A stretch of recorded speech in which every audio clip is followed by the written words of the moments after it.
In 1826, on a cramped slave ship sailing through the Caribbean, 36 enslaved Africans made a desperate decision. They would either take control of the vessel or die trying. What happened next would send shockwaves through the slave trading world and create one of history's most remarkable stories of resistance at sea.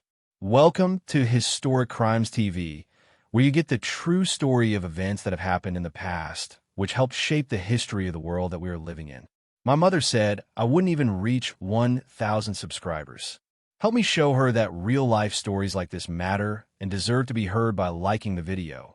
Where you are watching from, share it with someone, and make sure to subscribe because tomorrow's story is one you don't want to miss. The Decatur was an American brig engaged in the illegal slave trade. Illegal because the United States had officially banned the importation of enslaved people in 1808, though the domestic trade continued. In 1826, the ship departed from Havana, Cuba, carrying a human cargo of 36 enslaved Africans bound for the southern United States. These weren't people born into slavery in the Americas. They were recently captured Africans, likely from West or Central Africa, who had endured the horrific Middle Passage across the Atlantic. Their exact origins remain unclear, but their determination to reclaim freedom burned fiercely. The ship's crew was small, perhaps only 4 or 5 white sailors commanded by Captain William Robertson. This disparity in numbers would prove fatal for the crew's control. As the Decatur sailed through Caribbean waters, the captives below deck began planning. Enslaved people on ships faced unimaginable conditions, packed into tight spaces, chained together, given minimal food and water, and subjected to constant brutality. For the Africans aboard the Decatur, the choice was stark: submit to a lifetime of bondage or risk everything for freedom. The exact trigger for the revolt isn't recorded, but these uprisings typically occurred when captives found an opportunity, perhaps when they were brought on deck for exercise, when crew members grew careless, or when someone managed to break free from their chains. The enslaved Africans rose up violently. Armed with whatever they could find or seize from the crew, they fought with the desperation of people who knew they had nothing left to lose. The fighting was brutal and bloody. The captives killed Captain Robertson and most of his crew. Historical records suggest that all or nearly all of the white crew members perished in the uprising. The Africans now controlled the ship. But here's where their triumph met its greatest challenge. None of them knew how to navigate a ship across the ocean.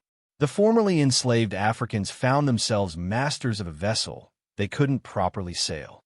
They were somewhere in the Caribbean or Atlantic with limited provisions, no clear sense of direction, and no nautical skills to guide them home to Africa thousands of miles away across treacherous waters. For days, or possibly weeks, the Decatur drifted. The Africans tried to manage the sails and steer the ship, but without expertise, they were at the mercy of winds and currents.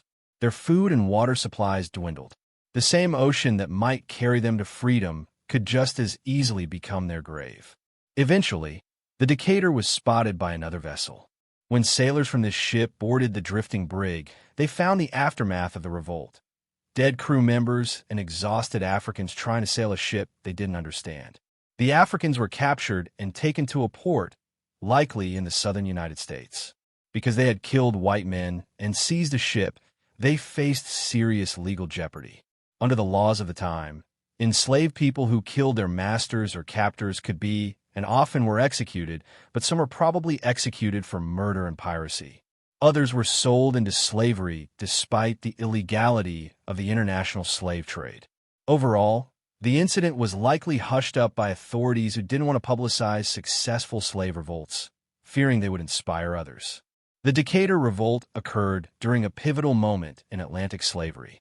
The international slave trade was increasingly under attack, with Britain leading efforts to suppress it.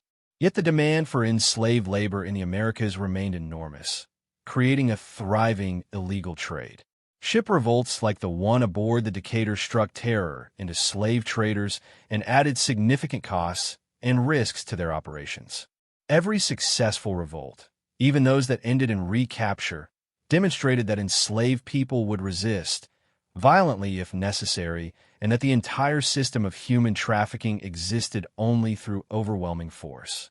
The final question that haunts: what if those 36 Africans had possessed the navigational knowledge to sail the Decatur back to Africa?